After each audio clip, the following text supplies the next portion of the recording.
Hello guys, तो ये सौरभ कुमार है जो कि इस बार इसका आईटी खड़गपुर में सिलेक्शन हुआ है। तो मेरे गांव का ये मेरा दोस्त ही है, मेरा जिगरा है। तो पूछते हैं इससे कुछ सवाल, तब बताते हैं आपको। आप तो देखबे कीजिएगा पूरा सवाल, टेंशन मत लीजिए, आपको पूरा अच्छा तरीका से बता देगा कि सिलेक्शन कैसे होना चाहिए। टेंशन नहीं लेना है कि नहीं? अरे कि मतलब कब सोचा था कि कब मन में आया कि आईटी ही करना है? कौन क्लास में तुम सोचा था सब? आई थिंक मैं जब 7th में पढ़ रहा था, हाँ। तो मेरा दोस्त लोग बोल रहा था कि आईआईटी भी कुछ चीज़ होता है, क्योंकि हम लोग गांव से आते हैं तो उतना ये आईआईटी सब का बारे में अपने एरिया में पता है नहीं ज़्यादा। तो वही 7th क्लास में थे तो एक दोस्त था, वो बोला कि आईआईटी कुछ होता है, उसका पढ़ाई होता है कोटा में। तो वहाँ से सोचे थे, उसके बाद थोड़ा बहुत मैथ्स फिजिक्स केमिस्ट्री सब पे ध्यान दिए, उसका 10th कैसे भी करके उसके बाद यहाँ कोटा। सौरभ, जब तुम पहला क्लास गया तो उस दिन तुमको क्या फील हुआ? मतलब क्या पहला क्लास है, कुछ बताओ। फर्स्ट क्लास का एक्सपीरियंस तो बहुत ही दिलचस्प है।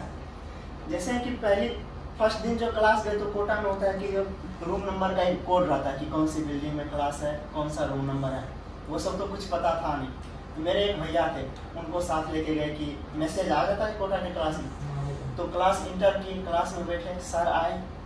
फर्स्ट दिन इंट्रोडक्शन टाइप में कुछ कि कौन कहाँ से है, कैसे पढ़ना है। शुरुआत में यही सब नॉर्मली सर पढ़ाते गए, लेकिन धीरे धीरे जैसे जैसे टाइम बढ़ते गया तो सब कुछ हैंडल होते गया। कुछ हैंडल होते चला मतलब धीरे धीरे प्रेशर बढ़ाता है कोचिंग वाला, यही ना? हम प्रेशर कोचिंग वाला नहीं बढ़ाता है, बस खुद बच्चा पे आ जाता है, पढ़ाई का लोड बढ़ने लग जाता है तो बच्चा में प्रेशर ऑब्वियस। यहाँ तो सौरभ क्लास 6 घंटा का होता है, उसके बाद आना होता है तो होमवर्क क्लास में मिलता है, वो करना होता है। तो ये सब चीज आप कैसे हैंडल करते थे? मान लीजिए कभी आपका क्लास छूट गया, तबियत के कारण, कब तबियत खराब हो गया, क्लास छूट गया, तो वो सब चीज को, पुराना चीज को कैसे हैंडल कर पाते थे, कुछ बताइए। देखिए, पहली बात तो है क्या कि जो होमवर्क का बात आ गया, तो होमवर्क तो काफी मिलते हैं। दिन में बस 2 क्लास होते थे, मतलब ढाई घंटे की एक क्लास, तो 3 आवर्स का टोटल क्लास होता था दिन में। मात्र 2 क्लास होते थे, लेकिन उसमें जो होमवर्क मिलता था वो बाकी 24 घंटे में से 3 घंटे क्लास को छोड़ के बाकी घंटे में भी नहीं कर पाते थे। स्टार्टिंग में होमवर्क ज्यादा मिलता था, प्लस यानी कि शुरुआती दौर में तुरंत क्वेश्चन नहीं बनते थे। और स्टार्टिंग में एक प्रॉब्लम क्या होता था कि कोई क्वेश्चन यदि बनाने बैठ गए तो एक क्वेश्चन एक बार में नहीं बना तो ये मन में रहता था कि नहीं, उसको करना ही करना है। तो उस क्वेश्चन में कभी कभी आधा घंटा 1 घंटा भी टाइम लग जाता था, लेकिन फिर भी कार्य नहीं बनता था, अंतिम में छोड़ना पड़ता था। इस कारण से क्या है कि जो एक क्वेश्चन में जो ज्यादा टाइम लग गया तो और भी सारे क्वेश्चन है, क्या पता और इजी रहता, या फिर अटेम्प्ट ही कर लेते हैं तो वो सारा छूट जाता था। तो क्लास जाते थे, सर डिस्कस करते थे। शुरुआत का मान लेते हैं 20 क्वेश्चन था तो 10 बनाए, तो 10 का तो ठीक है, जो अटेम्प्ट किया, जो बन गया तो उतना तो समझ में आता था। बाकी जो 10 छूट जाता था उसको जब सर डिस्कस कर रहे होते थे तो कुछ हवा ही नहीं लगता था कि वो क्या है, बस क्लास में शांति से बैठे रहते थे। तो इसमें एक चीज स्टूडेंट को करना चाहिए कि जब आप होमवर्क कर रहे हैं तो होमवर्क स्टार्टिंग में फर्स्ट अटेम्प्ट में जो क्वेश्चन बन गया, फर्स्ट क्वेश्चन बनाए, बन गया, आंसर आ गया, ठीक है। सेकंड क्वेश्चन बना रहे, नहीं बन रहा है लेकिन अटेम्प्ट कर लिए, आइडिया नहीं लग रहा है कि कैसे करना है, ठीक है, उसको सेकंड क्वेश्चन को छोड़ दीजिए, तीसरे पे जाइए। तीसरा बना, ठीक है, नहीं बना, फिर भी चौथा पे जाइए। इस तरह से पहले टोटल क्वेश्चन को एक बार अटेम्प्ट कर लीजिए फर्स्ट अटेम्प्ट में, उसका थोड़ा देर ब्रेक लीजिए, कोई दूसरा सब्जेक्ट पढ़िए। उसके बाद फिर यदि आपको क्लास जाने से पहले टाइम मिलता है तो एक बार फिर अटेम्प्ट कीजिए, क्या पता कुछ क्वेश्चन का आइडिया, कॉन्सेप्ट फिर से क्लिक हो जाए और वो आंसर आ जाए।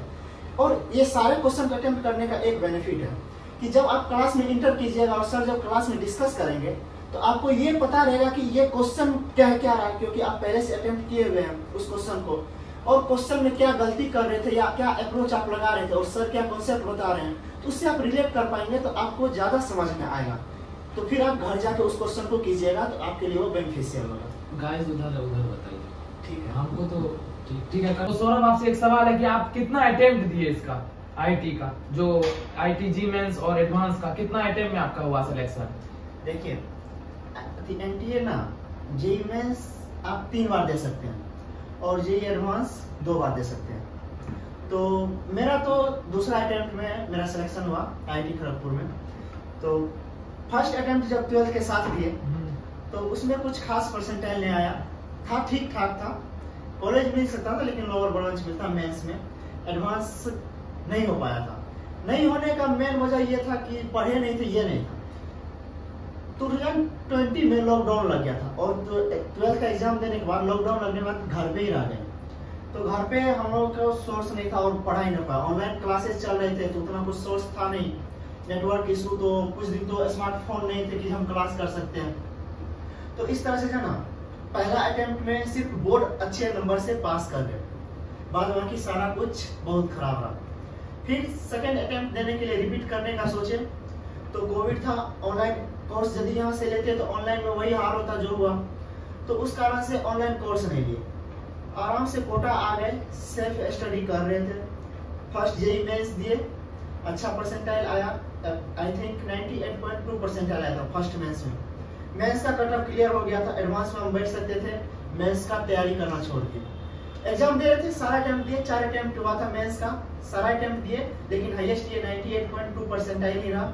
उसका जेईई एडवांस का एग्जाम दिए, जेईई एडवांस का एग्जाम दिए, तो उसके बाद फिर रिजल्ट हुआ। तो एक चीज बीच में बोलना चाहेंगे, कोटा जो आ रहे थे मेरे साथ ही आ रहे थे। हाँ गाइस, जब हम लॉकडाउन के बाद कोटा आ रहे थे तो मेरे साथ कोई आने वाला था नहीं, तो हम भी तो ये एक रोचक कहानी है। इनसे मिलने गए तो इसके घर पे इसका रूम देखे हम।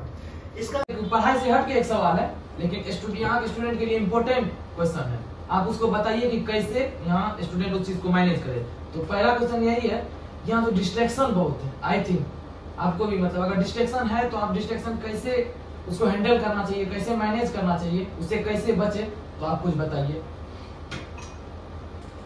एक सेकंड,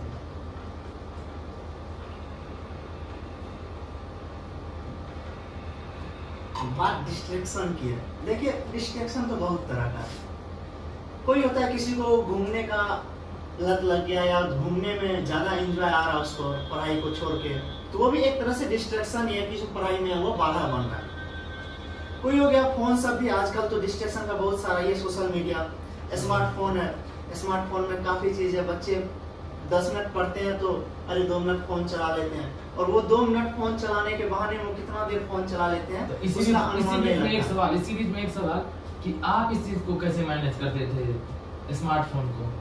अच्छा, बहुत अच्छा क्वेश्चन पूछे आप। हम यहाँ आए थे 2018 में, और उस टाइम आए थे तो सारा कुछ ऑफलाइन होता था, और स्मार्टफोन उस समय था, चलन में था, लेकिन हम लोगों के लिए नहीं था, क्योंकि हम लोग एक गांव से आते हैं तो उतना स्मार्टफोन के बारे में कुछ नॉलेज था नहीं। तो यहाँ आके हम सिंपल सा नोकिया का फोन लिए थे, कीपैड फोन। उस कीपैड फोन से ही बस, वो फोन से सिर्फ कॉल होता था, और उसमें इंस्टीट्यूट के मैसेज सब आते थे या फिर एग्जाम जो देते थे उसका रिजल्ट आता था। बाकी उस फोन में कुछ भी नहीं, एक स्नैक गेम था वो बस। लेकिन उस फोन से तो ज्यादा डिस्ट्रैक्शन हुआ नहीं। एक चीज पूछना पड़ेगा, तो यहाँ देखिए जो छोटा फोन है, तो बहुत कोई बोलता है इसके पास छोटा फोन है, सुनने ये सब कभी सुनने में मिला था आपको, या कोई दोस्त या कोई क्लास में कोई कुछ बोला हो? नहीं, ऐसा तो मेरे साथ नहीं हुआ कि जो कोई बोले छोटा फोन, क्योंकि बहुत सारे बच्चे रखते थे। लेकिन ऐसा यदि है कि कोई कीपैड फोन रख रहा है और कोई यदि बोल रहा है, तो किसी के बोलने से क्या फर्क पड़ता है? बात तो सही है। वो भले उसके पास स्मार्टफोन है और वो स्मार्टफोन में अपना सारा टाइम बर्बाद कर रहा है, उस स्मार्टफोन का क्या यूज है? हाँ, स्मार्टफोन में आज अभी के समय में तो स्मार्टफोन थोड़ा जरूरी है, क्योंकि एनटीए जो भी है, जेईई का हो गया या नीट का हो गया, तो एग्जाम सब ऑनलाइन अब होने लग गए हैं। तो ऑनलाइन प्रैक्टिस के लिए फोन तो जरूरी है, लेकिन उस फोन का मिसयूज नहीं करना, उस फोन का यूज करना है अच्छे। सौरभ, आप डिस्ट्रैक्शन के बारे में और कुछ बता रहे थे, उसमें बताइए कुछ।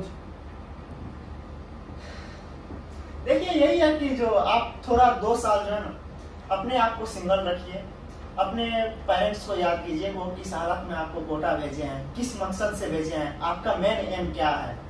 और ये सब चीजें जो है एक बार सिलेक्शन हो जाने के बाद जिंदगी बहुत बड़ा है, तो उसमें वो टाइम में आप ये सब चीज कीजिए तो सही रहेगा। इस बीच में मेरा एक सवाल है, बहुत लड़का, मान लीजिए आप ही क्लास में 1-2 लड़का है जिसको हम भी जानते हैं, बहुत मेहनत किया, आपसे ज्यादा वो इंटेलिजेंट था, थोड़ा मोड़ा ज्यादा मेहनत भी करता था, लेकिन मान लीजिए उसका सिलेक्शन नहीं हो पाया, तो उस इंसान के लिए आप क्या कहना चाहेंगे 2 वर्ड? देखिए बहुत अच्छा क्वेश्चन आप पूछे। इसमें क्या है ना कि जो बच्चे 2 साल मेहनत यदि अच्छे से कर रहे हैं तो बहुत ज्यादा चांसेस बन जाता है कि उसके सिलेक्शन हो जाएंगे। लेकिन कुछ के साथ क्या प्रॉब्लम होता है कि मान लीजिए कि वो 2 साल अच्छे से मेहनत किए, सारा कुछ टेस्ट में भी अच्छा मार्क्स आ रहा है, प्रिपरेशन बहुत अच्छा है, लेकिन टेस्ट के दिन भी उसका किस टाइप का उसका